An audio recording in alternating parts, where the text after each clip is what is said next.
जो है बड़े फैसले कर लिए हैं जिसमें कफायतशारी, गो ग्रीन पॉलिसी और जो है हमारी तवानाई की बचत के मैक्सिमम बड़े बड़े फैसले मुतारिफ करवाए गए हैं। 30 के करीब उनके डिपो उड़ाए और 4 ऑयल रिफाइनरीज और सड़कों पर ऑयल बहा, आग लगी रही बहुत।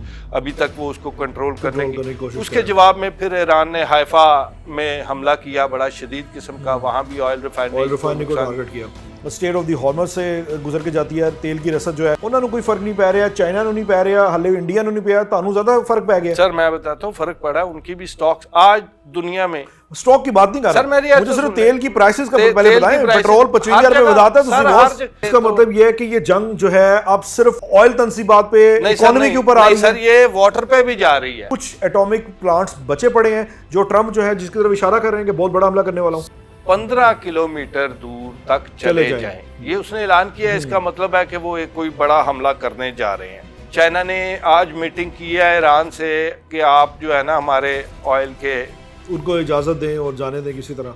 उन्होंने कहा जी जा रहे हैं आपके, तो उन्होंने कहा नहीं आए ऐसी और काम था। तो वो क्या काम, उन्होंने कहा जी कतर की LNG जो है ना उसको भी वो भी आने दें। सर अमेरिका खुद इसको टारगेट करेगा, खुद टारगेट करेगा, इन वेजल्स को खुद टारगेट करेगा और कहेगा देखो ईरान ने करता है। आप उसकी स्ट्रेटजी समझे बॉस? मैं स्ट्रेटजी दसना ना। एक जहाज पे आज हमला हुआ है जी, आज एक हो गया जहाज, उसको आग लगी है।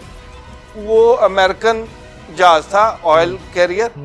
वो साडे हाफिज साहब वाल देख रहे हैं कि हाफिज साहब खुदा दा वास्ता है किसी तरह विच उतरो, चीज़ां खत्म कराओ। अस्सलाम वालेकुम नाजरीन, मैं हूं शहरियार और मेरे साथ मौजूद हैं मुजाहिद जाफरी साहब, सीनियर तज्जियाकार हैं। नाजरीन, हम आपको ईरान, इसराइल, अमेरिका जंग के बारे में लम्हा व लम्हा की सूरत हाल से आगाह कर रहे हैं। आपको हमेशा पेश की इतला दी कि अब क्या होने वाला है खिते में और क्या होने जा रहा है और इसके जो असरात हैं वो क्या हो सकते हैं। फिलहाल एक बड़ा असर पड़ा है जिसको हमने अपना मौजूद बहस बनाने की कोशिश करेंगे कि वज़ीर-ए-आज़म पाकिस्तान ने भी बड़ा इजलास बुलाकर और जो है बड़े फैसले कर लिए हैं जिसमें कफायतशारी, गो ग्रीन पॉलिसी और जो है हमारी तवानाई की बचत के मैक्सिमम बड़े बड़े फैसले मुतारिफ करवाए गए हैं। यही नहीं, इसके साथ साथ वज़ीर आला पंजाब मरियम नवाज साहिबा ने भी अपने अलग में अब काबीना का इजलास बुलाया और बड़े बड़े फैसले लिए। इसके साथ साथ जो है खैबर पख्तूनख्वा के वज़ीर आला ने भी फैसले लिए, बलोचिस्तान में भी बहीना ऐसे ही फैसले हुए। यानी कि पाकिस्तान भर में जंग के असरात जो हैं वो नुमाया नजर आ रहे हैं, लेकिन जंग ऐसी है कि जो थमने का नाम नहीं ले रही। मुजाहिद जाफरी साहब कैसे हैं आप? फाइन सर, आप सुनाएं, खैरियत है? अल्हम्दुलिल्लाह। एक तो आपकी सारी खबरें बहीना वैसे की वैसी सच साबित हुई और जो है इंटरनेशनली जो जितना आपने हालात पे गहरी नज़र रखी हुई है, एक एक चीज़ दुरुस्त साबित हो रही है। लेकिन खदशा मुझे ये है कि पाकिस्तान में बड़े फैसले कर दिए गए हैं, इसके असरात क्या होंगे, पहले इससे हम अपनी गुफ्तगू का आगाज़ करेंगे। सर पाकिस्तान पे तो असरात आ रहे हैं। असल में वो तेल की बंदिश दुनिया भर में आज सिर्फ आज एक दिन में दुनिया में जो है 30% तेल की कीमत बढ़ी है। तो आप देख लें, ये जंग से पहले $65 फी बैरल थी, जो आज 114 बैरल फीसद पे पहुंच चुकी तक गई है। $114 तक आज गई है। वो कह रहे हैं इसी वीक में 120 तक इसको क्रॉस कर सकती है। तो अगर ये सिचुएशन रही तो बल्कि आज तो इसराइल और अमेरिका में इस बात पे नाराजगी भी हुई है। जो हालिया कल आपने देखा तेहरान पे अटैक हुआ, जो ऑयल रिफाइनरीज पे 30 के करीब उनके डिपो उड़ाए और 4 ऑयल रिफाइनरीज और सड़कों पर ऑयल बहा, आग लगी रही बहुत। अभी तक वो उसको कंट्रोल करने की उसके जवाब में फिर ईरान ने हाइफा में हमला किया, बड़ा शदीद किस्म का। वहाँ भी ऑयल रिफाइनरी को टारगेट किया। तो फिर उसके बाद बहरीन में भी उन्होंने हमला किया, बहरीन की ऑयल रिफाइनरी में। वहाँ काफ़ी ख़तरनाक हमला हुआ है और बिल्कुल निज़ाम ना दरम बरम हो गया। तो दुनिया भर में जो ऑयल सप्लाई के थोड़े थोड़े लीकेज थी सप्लाई होने की, वो भी बंद हो गई।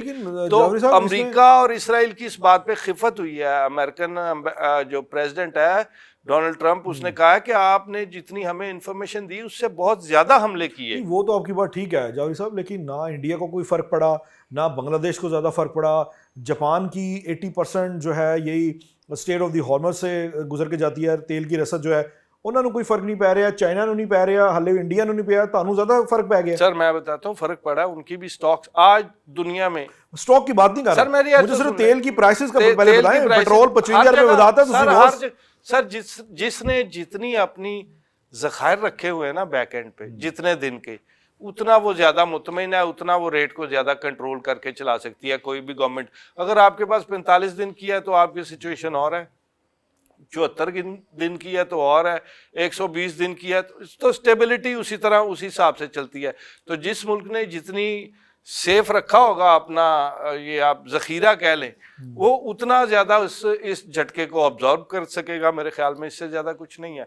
अच्छा, इसके बाद कुछ खास चीजें हैं आज जो डेवलपमेंट की। एक 160 बच्चियां शहीद हुई थी। ट्रम्प का बयान आ गया वाज़ेह कि ईरान ने किया, लेकिन नहीं सर कभी वाकई तनु की लगता कि जारवी साहब के वाकई ईरान ने तो नहीं कार्रवाई नहीं सर, वो जो रिकॉर्ड हुआ वीडियो में, एक और एंगल से वीडियो आई है उसमें, जो मिसाइल ट्रेस हो रहा है, मिसाइल ट्रेस हुआ है वो मिसाइल है अमेरिका का ही है, अमेरिकन मिसाइल है ANFPS 132, 5000 kilometre long range missile है ये। और ये जो है ऐसा मिसाइल है जिसकी एक्यूरेसी दुनिया में सबसे बेहतरीन है। ये गलत जा ही नहीं सकता। इसका मतलब है कि जानबूझकर फेंका गया है, टारगेटेड था। हाँ, तो ये एक खबर थी बीच में। तो इसके अलावा तेहरान के मैं बता चुका आपको, और उसके बाद लारीजानी ने, मैंने एक और खबर आपको दी थी कि कुछ अमेरिकन ऐसे कमांडोज टाइप उनके उतरे हैं, एटॉमिक तंसीबात जो गायब हो गए थे, उनकी गिरफ्तारी की आज तस्दीक कर दी है लारीजानी ने। अमेरिका उसकी तरदीद कर रहा है। तो लारीजानी साहब ने कहा है कि वो कितने आदमी थे ये? सर ये तकरीबन 18 के करीब हैं जो मेरे नॉलेज में है। और ज्यादा भी तादाद हो सकती है, ज्यादा भी हो सकती है, अब आज फिर बहरेन के जो है नेवल 5th फ्लीट पे दोबारा हमला हुआ है। ईरान का कहना है कि वहां 220 से 21 फौजी मारे गए हैं अमेरिकन। ठीक है, तो अभी बहरीन हुकूमत ने भी उस हमले की तस्दीक कर दी है। इसके बाद बहरेन ऑयल रिफाइनरी पे हमला हुआ, कतर, कुवैत, बगदाद, ईरान ने सर तबाही मचा के रखी है। लेकिन जाफरी साहब, ईरान ने तो तबाही मचाई रखी है, लेकिन मुझे ये बताएं जो दीगर मीडिया रिपोर्ट्स हैं उसके मुताबिक ये चीज़ें भी वाज़ेह हैं कि अमेरिकन फोर्सेस ने भी ईरान की तंसीबात, ऑयल तंसीबात को चुन चुन कर निशाना बनाया। सर बनाया है, उसके अगेंस्ट ही तो ईरान ने फिर हमले करके। इसका मतलब ये है कि ये जंग जो है अब सिर्फ ऑयल तंसीबात पे, इकोनॉमी के ऊपर आ रही है। सर ये वाटर पे भी जा रही है। वाटर रिजर्वायर्स भी ईरान और वो इनके वाटर रिजर्वायर भी निशाना पर बना रहे हैं। और जो एक यूएस का हेलीकॉप्टर गिरा है आज, बिल्कुल ठीक है सर। और आपको आज ट्रंप ने भी ऐलान किया कि वो खतरनाक तरीन हमला करेंगे उस पर। मैं इसी सवाल की तरफ आपकी जानिब आना चाह रहा था। मुझे ये बताएं, मुमकिन तौर पे जो पहले बॉम्ब गिराया गया था ईरान की एटमी तंसीबात पर, जिसके बाद ट्रंप ने गोया जश्न मनाया था, B2 बॉम्बर से जश्न मनाया गया था कि हम असी कहानी मुका देती है, कख नहीं वापस बचा। उसके बावजूद हम 2 ज़लज़ले की इंटेंसिटी जो है रेक्टर स्केल पर ये देख चुके हैं, जो कि मुमकिन तौर पर तजुर्बात हैं। तो अब क्या इसका मतलब है कि कहीं ना कहीं बाकी रह गई थी बाकियात, कुछ एटॉमिक प्लांट्स बचे पड़े हैं जो ट्रंप जो है जिसकी तरफ इशारा कर रहे हैं कि बहुत बड़ा हमला करने वाला हूं? सर ट्रंप तो इशारा कर रहे हैं, नेतन्याहू ने बकायदा जो है वो ऐलान कर दिया है कि जो इस्फहान में जो एटॉमिक तंसीबात हैं वहां के रिहायशी लोग 15 किलोमीटर दूर तक चले जाएं। ये उसने ऐलान किया है। इसका मतलब है कि वो एक कोई बड़ा हमला करने जा रहे हैं। हुकूमत कुवैत ने भी अपनी टोटल पैदावार ऑयल की रोक दी है। ये भी एक उन्होंने भी ज्वाइन कर लिया है, सऊदीया और कतर और जो सारे बंद पड़े थे। इस दौरान चाइना बहुत स्मार्ट खेल गया।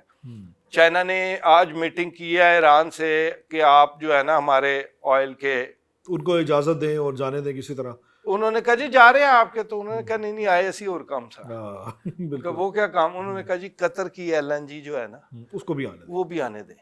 तो आज ये उनकी पेश किया, ये अप्रूव हो जाएगी क्योंकि इसके अगेंस्ट, लेकिन सर सुने, इसके अगेंस्ट चाइना 40 JC-10 तैयारे देगा इनको, और JC-10 का मतलब है F-18 के बराबर। बड़े तैयारे, अच्छे तैयारे हैं ये, बहुत बड़े अच्छे। पाकिस्तान आपको पता ही है वॉर, हमने इंडिया की वॉर, तो ये उनके सौदे हो रहे हैं इस किस्म के। तो उसमें कतर का भी निजाम शुरू हो जाएगा आहिस्ता आहिस्ता। चाइना दुनिया में अमीर और ताकतवर होता जाएगा क्योंकि चाइना को एनर्जी के हसूल के लिए मेहनत नहीं करनी पड़ेगी जो सारी दुनिया को मिलियंस ऑफ डॉलर्स खर्च के करनी पड़ेगी। साहब आप भी बड़े जो है इस मामले में तो आपने रिपोर्ट दे दी कि चाइना यहाँ तक जाएगा और चाइना की स्ट्रेटजी कामयाब है। ताड़ा की ख्याल है अमेरिकन इंटेलिजेंस नहीं पता? सर अमेरिका खुद इसको टारगेट करेगा खुद टारगेट करेगा इन वेजल्स को, खुद टारगेट करेगा और कहेगा देखो ईरान ने करता है। आप उसकी स्ट्रेटजी अमेरिका समझे की बॉस। मैं स्ट्रेटजी दसना ना, एक जहाज पे आज हमला हुआ है जी, आज एक हो गया बहरी हमला। जहाज, उसको आग लगी है। वो अमेरिकन जहाज था, ऑयल कैरियर, झंडा उस पे चाइनीज लगा हुआ था, यानी कि चीट करके निकल तो वो भी उड़ा लिया उन्होंने। तो ये मतलब कि धमकियां जितनी मर्जी आती रहे, जो ईरान का रिस्पॉन्ड, आपको पता है आखिरी जो अटैक आज ये जो हुए हैं मुंतखब आयतुल्ला के बेटे जो है, जानशीन जो है, इनके मुंतखब होते ही वो जो मिसाइल फायर किए हैं उन्होंने ऊपर लब्बैक या मुज्तबा अली खामनाई लिखकर, और इंटेंसिटी भी बहुत ज्यादा थी और कहते हैं बड़े हैवी किस्म के मिसाइल सर आयरन डोम पे गिरे हैं उनके, बिल्कुल गिरे। प्राइम मिनिस्टर हाउस जो है नेतन्याहू का, उसको री अटैक किया उन्होंने। फिर उन्होंने उनकी एटॉमिक साइट्स जो है वो री अटैक किए हैं। जो जर्नलिस्ट है वो कह रहे हैं कि अभी तो वीडियोस भी कुछ 2 दर्जन से ज्यादा वीडियोस आई हैं और अटैक के बाद, और वो आखिरी जो हमला था उसमें एक भी काउंटर नहीं गया इसराइल की तरफ से। इनके सिस्टम 50% एंटी बैलिस्टिक सिस्टम जो खत्म हो गए। और एक बड़ी खबर जो आज बहुत बड़ा काम किया है ईरान ने, वो है कि जॉर्डन में ना एक इन्होंने रेडार लगाया था जो 5000 किलोमीटर से भी ट्रेस कर लेता है। सो अर्ली वार्निंग सिस्टम वो भी उड़ा दिया आज ईरान ने। और वो इनका समझ लें कि अब अगर इमरजेंसी इनको पहले 15 मिनट पहले पता चलता था तो अब 2 या 3 मिनट रह गए हैं। अब वापस जवाब जाना काम नहीं, खत्म हो गया। लास्ट में जो हमले हुए हैं एक भी नहीं रुका, नॉट अ सिंगल वन। तो आप ये देखें कि चाइना और वो जितनी मर्जी जोर लगाते जाएं, लेकिन जो चीजें ऑन ग्राउंड आ रही हैं वो तो नेचुरल चीजें हैं जो मीडिया और सोशल मीडिया रिपोर्ट। अच्छा, अगर ट्रम्प के बयान को ही लें हम, ट्रम्प के और नेतन्याहू के ही बयान को लें जो कि इंतहाई सख्त बयान समझे जा रहे हैं। ईरान की धमकियां एक जानिब, लेकिन अगर फिलहाल अगर हम बयान का पलड़ा देखें तो यूएस प्रेसिडेंट और इजरायली पीएम ये खुल डुल कर ये कह चुके हैं कि अब हम फैसला कुन राउंड की जानिब जा रहे हैं। ये फैसला कुन राउंड मुमकिन तौर पर खुदा न ख्वास्ता ईरान की शहरी इलाकों पे बमबारी भी हो सकता है, क्योंकि हमने देखा कि अगर ये लोग तालिबात पे हमला कर सकते हैं तो शहरी तंसीबात इनके लिए कोई मसला नहीं है। दुरुस्त कह रहे हैं। ये जो अभी रिपोर्ट आई है ह्यूमन राइट कमीशन की, उन्होंने बताया कि लेबनान में जो अपने कमांडोज को बचाने के लिए हमला किया इन्होंने जहाज, वो वाइट फास्फोरस बॉम्ब इन्होंने फेंक किया। तो वो तो कुछ किसी लिमिट पे भी जा रहे हैं। इराक में भी ऐसी बमबारी थी, इराक में भी खौफनाक, गाजा में भी वही करते रहे, गाजा में भी वही होती रही। बिल्कुल बिल्कुल बिल्कुल, गाजा में भी वही एग्जैक्टली उन्होंने यही किया है कि वाइट फास्फोरस बॉम्ब्स इस्तेमाल किए हैं, वो आग लगा देते हैं, वो तबाह कर देते हैं। तो लेकिन नेतन्याहू खुद रिपोर्ट कर रहा है अमेरिकन मीडिया के 90% ऑफ द टाइम वो हवा में होते हैं, जहाज में रहते हैं, वहां से अपना सेक्रेटेरिएट चलाया। डरे इतने हुए हैं, ट्रम्प साहब के कत्ल का भी फतवा आ गया, वो भी डरे हुए हैं। और उन्होंने कहा है कि जहां भी होंगे ट्रम्प साहब, हमारी मिसाइलें वहां नहीं जा सकती, लेकिन उनकी जान को खतरा है। तो व्हाट डज इट मीन कि ईरान पूरी तरह सर यूएस देखें अमेरिका का, और अगर आप ईरान का फासला देखें, ठीक ठाक फासला बनता है। और जो है अगर ईरान इस तरह बैनुल बरे-ए-आज़मी कोई हिट करने में कामयाब होता है तो ये तो बहुत बड़ी, तो सुपर पावर को तहस नहस करने वाली बात है। सर सुपर पावर तो तहस नहस हो चुकी जब हमला करने के बाद। अब तक जवाब मिल रहा है उनको, बहुत खौफनाक जवाब है, खौफनाक जवाब मिल रहा है। और खुद इनको यकीन भी नहीं था, इनको ये उम्मीद नहीं थी कि इतना इस किस्म के हैवी किस्म के हमें बम्बार्डमेंट होगी और जवाब मिलेगा, इनके वहम गुमान में भी नहीं था ना सर। आप देखें असल मसला है यूएई बना हुआ, और कतर, यूएई, अरब खलीजी रियासतें वो तबाह हो गई हैं। कल उन्होंने एयरपोर्ट आज खोला है कि सारा कुछ सेफ है, उन्होंने कहा कि एयरपोर्ट खोला है तो ड्रोन अटैक आ गया। जाफरी साहब, सिर्फ ईरान अगर डिप्लोमेटिकली बात करें तो ईरान सिर्फ चाइना के सहारे, रशिया के सहारे जिंदा नहीं रह सकता। सर ऐसा नहीं है, अब दुरुस्त फरमा रहे हैं आप, लेकिन आज अरब दुनिया देखे ना, अरब दुनिया ने चीखा मारे ने, रो रहे ने, वो साडे हाफिज साहब वल देख रहे ने कि हाफिज साहब खुदा दा वास्ता है किसी तरह विच उतरो, चीज़ां खत्म कराओ। सर हाफिज साहब तो अभी बैक एंड पे है, पाकिस्तान की फिर बड़ी तारीफ हो रही है ईरानी हुकूमत की तरफ से कि बड़ा अच्छा किरदार है पाकिस्तान। हाफिज साहब का किरदार तो पता ही है, लेकिन आज इंटरनेशनल काफी चीजें हैं। फ्रांस के जो सदर हैं उन्होंने ईरानी सदर को फ़ोन किया है और उन्हें कहा है कि गल्फ से आप LNG और इनको रास्ता दे दें। तरले मिन्नत काम शुरू हो गए ने। इसी तरह स्कॉटलैंड ने भी आज मजम्मत कर दी है अमरीकी इसराइली हमलों की। यमन ने कहा है कि हम सरप्राइज देंगे। वो रेड सी में अब देखेंगे कि जो नेवी है US की वो बुरी तरह निशाना बनेगी। चीन ने मुखालफत किया है कि किसी मुल्क के अंदर दरअंदाजी, चीन ने भी इसराइल मुखालिफ बयान दिया है। फिर उसके बाद अल्लाह आपका भला करे, कतर के अमीर ने ट्रंप को फोन किया, उसने कहा है कि जी आपने हमारा ना बेड़ा गर्क कर दिया है। सही बात है, हमने आपका साथ दिया था, हमने आपका साथ दिया था और मैं आपको अगर एग्जैक्ट बताऊं तो आप हैरान हो जाएंगे कि वहां से जो 5,000 अरब डॉलर की के इन्वेस्टमेंट होनी थी, जो मुआहदे होने जा रहे, खत्म हो गई ना इन्वेस्टमेंट। सर वो तो पूरे खत्ते में खत्म हो गई सर, वो हो गए, लेकिन आज तो 5 डिटेल्स आ गई कि 5,000 अरब डॉलर के ना सिर्फ मकसूद जो हुए हुए इन्वेस्टमेंट वहां पे वो भी वहां से निकालने को जा रहे हैं। तो इसके जो इफेक्ट है ना नेक्स्ट वीक से, अभी आज की डेट में देखें तो इसराइल के अलावा दुनिया की हर स्टॉक एक्सचेंज, पाकिस्तान की 7.6 नीचे गई है, 6% नीचे आ गई, इंडिया की गई है, पूरी सारी दुनिया। पाकिस्तान वाली शाम को फिर थोड़ी रिवाइव हुई थी। हाँ जी, तो वो सवाए इसराइल के दुनिया की हर मार्केट नीचे गई है। तो लेकिन अमेरिका की मार्केट भी किसी हद तक, लेकिन जो इसके जो सिचुएशन बनी हुई है नेक्स्ट वीक में अमेरिकन मार्केट, स्टॉक मार्केट नीचे आना शुरू हो जाएगी। ये वहाँ के मईशतदान जो है उन्होंने ये रिपोर्ट करना शुरू कर दिया है कि आप ये बर्दाश्त नहीं करेंगे। के लिए आपको सरमाया चाहिए होता है और ठीक ठाक बड़ा सरमाया चाहिए, तो एडे पैसे कटना खाला जी का कार नहीं का सर। मनो फिर चाइना ने भी फिजिकल एंट्री मार दी इस जंग में, आपको पता है। उन्होंने एक स्पाई शिप ईरान के पहुंच गया, वो ईरान के पानियों में है, जो रियल टाइम इंफॉर्मेशन दे रहा है इब्राहिम लिंकन की। और आज इब्राहिम लिंकन पे भी 4 हमले हुए हैं। उन्होंने कहा है कि जी हमारे कोई अटैक नहीं हुआ, लेकिन नई तस्वीरें नहीं दे रहे। वो शदीद नुकसान पहुंचा है मेरी इतलात के मुताबिक। और उसके अलावा जो दूसरा एयरक्राफ्ट कैरियर है वो भी अमेरिका ने रवाना कर दिया है। George W. बुश साहब अगर इन्हीं पानियों में आते हैं और आके अपने भाई इब्राहिम लिंकन का साथ देते हैं, सर जी गल वध जानी, दोवें इकट्ठे डूब जाएंगे सर, डूबेंगे तो बड़ी बड़ी गल होगी, दोवें इकट्ठे डूब जाएंगे। तो अभी जो सिचुएशन मैं देख रहा हूँ ना, जिस तरह से ईरान खड़ा है, और उन्होंने आज मैदान इनकलाब में बड़ी दुनिया इकट्ठी थी, जब लाखों लोग थे, जब ये ऐलान हुआ तो बहुत नारा बड़ा पसंद आया। मैं इसलिए लिख लिया, जो लोग वहां वो जो लोग ईरानी वहां लगा रहे थे, इसमें लुत्फ भी है और जवाब भी है कि लुत्फ़े खुदा आया शुद, लुत्फ़े खुदा आया शुद, खामनाई जमा शुद। वाह वाह, क्या बात। देखें ये उन्होंने क्या कि अपना खामनाई साहब को जवानी की शक्ल में वो कुछ कह रहे थे, जिंदा हो रहे हैं। तो आज उन्होंने ईरान ने एक और ऐलान किया, उन्होंने कहा अब जो है ना जंग बंदी नहीं होगी। पहले इन्होंने धोखा किया, उन्होंने कहा नहीं अब जंग खत्म होगी। अब जंग कि हर 10 साल बाद दोबारा ये जो चीजें शुरू होती हैं, उन्होंने कहा एक और मोर लाओ। साहब की जाते मैं आपको सुना दूं, जो मैं आपको सुनाना चाह रहा था, व्यूअर्स के लिए भी है, तो आपको सारी ये सिचुएशन समझ आएगी। ईरान क्या कर रहा है, ये अहमद फराज साहब अपने लफ्जों में उसको कैसे बयान करते हैं। मेरे गनीम ने मुझको पयाम भेजा है कि हल्का जन है मेरे गिर्द अस्करी उसके, फसीले शहर के हर बुर्ज हर मनारे पर, कमा बदस उस्तादा है लश्करी उसके, उसे मालूम नहीं तारीख क्या सिखाती है, रात जब एक खुर्शीद शहीद करे तो सुबह एक नया सूरज तलाश आती है। तो ये खामनाई साहब की शक्ल। मुजाहिद जाफरी साहब ने जाते जाते माहौल गर्मा दिया, जंगी माहौल ही तकरीबन पैदा कर दिया था।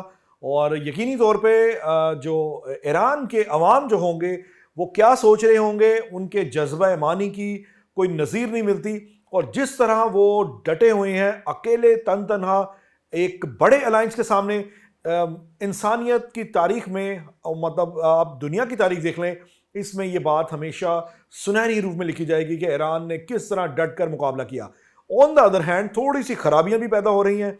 अरब दुनिया, मुस्लिम उम्मा, जो इस्लामिक कंट्रीज़ हैं, उनके भी तहफ़्फ़ुज़ात हैं, वो बेसिकली दरमियानी एक पतली गली में फंस चुके हैं।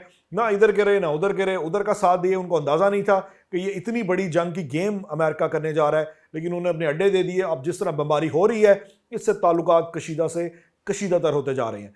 उम्मीद करते हैं कि जंग किसी तरह थमेगी, सीज फायर होगी और हमें अपने पाकिस्तान की फिक्र है। आज भी आपने देख लिया कि बड़े फैसले हो गए, शटडाउन की तरफ हम जा रहे हैं, स्कूल बंद हो रहे हैं, वर्क फ्रॉम होम होगा। तमाम सूबाई हुकूमतें जो हैं एक पेज पर हैं कि हमने अपनी कंजम्पशन कम करनी है और आइंदा हफ्ते जो है इस तेल की जो डिमांड एंड सप्लाई चेन है इसको ज़रा टोन डाउन रखना है ताकि मुल्क को ज़्यादा नुकसान ना पहुंच सके। इजाज़त दीजिए, अल्लाह हाफिज़।